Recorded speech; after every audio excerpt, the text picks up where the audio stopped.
So, I'm upgrading my solar thanks to the opportunity to review a product from BougeRV. I've had their 180 watt solar panel kinda in my way in the van because I didn't have time to install it after I picked it up, so I just had to kinda awkwardly shove it between my seats. But now I'm ready to get it on the roof. But before I do, I want to do some testing for you guys. But let's look back a little bit. When I got the van, it had 300 watts of solar panels, namely rich solar panels, on the roof. So when I was given the chance to review this panel, I was kind of wondering what I was going to do with it since there is no room for an additional panel. But then I had a thought.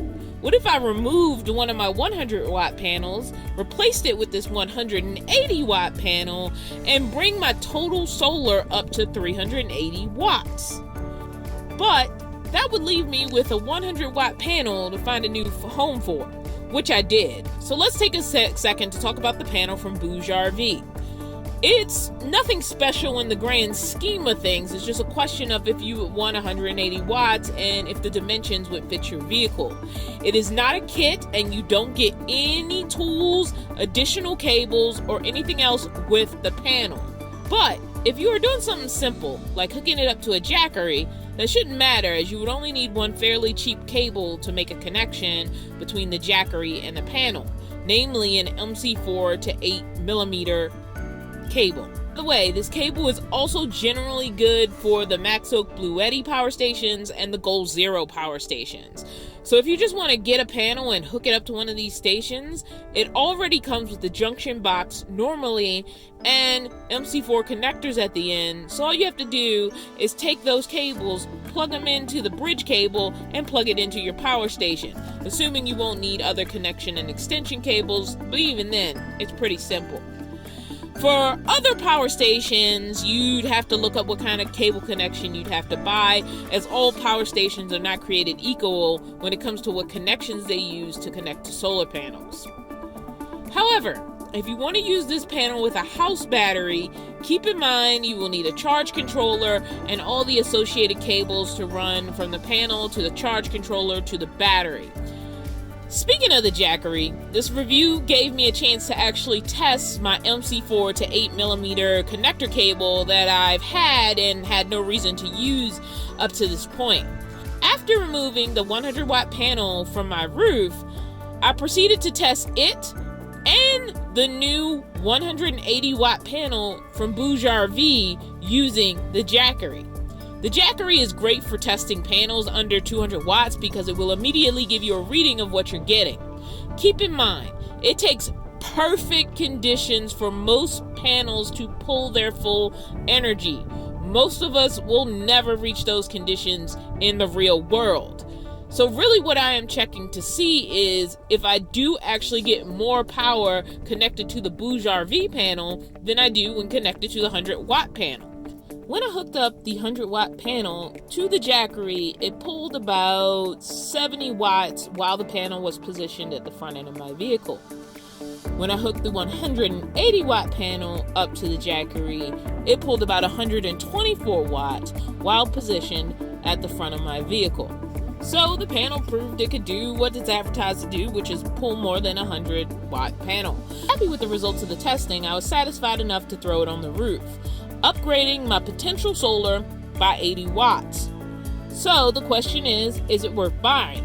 And my answer is yes, if it fits your roof. One of the regrets I have with my minivan setup is that I didn't go with a bigger single panel.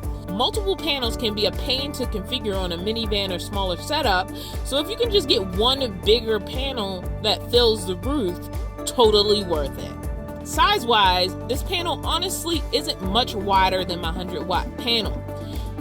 In my case, it's around 19 inches longer, but two of these 180 watt panels laid side by side on my roof would still take up less room than the three 100 watt panels I had on it originally. And two of these panels would also offer more energy than I had with the three panels put together. That's 360 versus 300.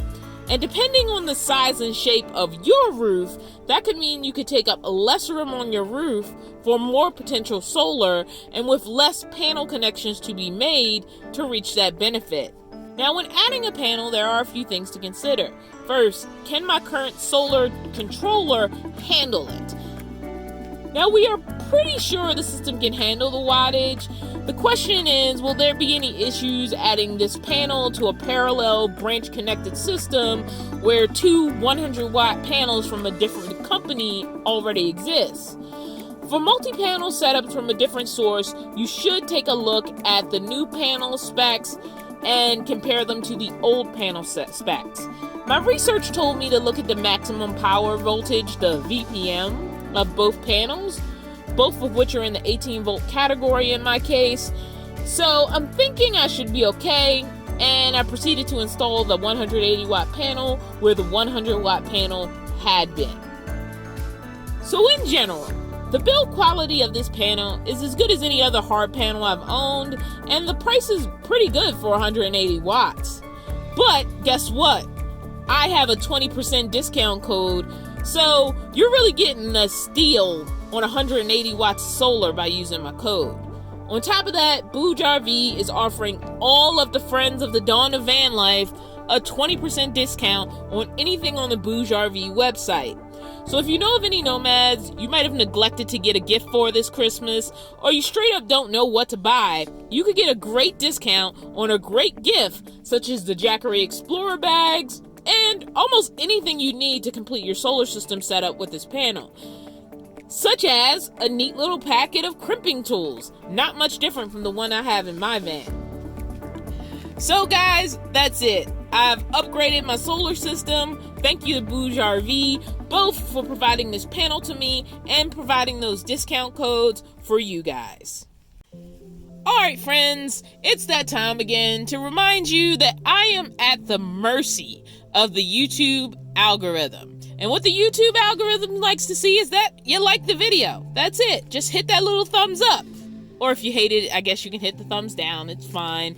But also leaving comments, watching ads, watching videos all the way to the end all help. As always, a very special thank you to all of my supporters who support me independently through Patreon or YouTube memberships. You really keep this boat afloat.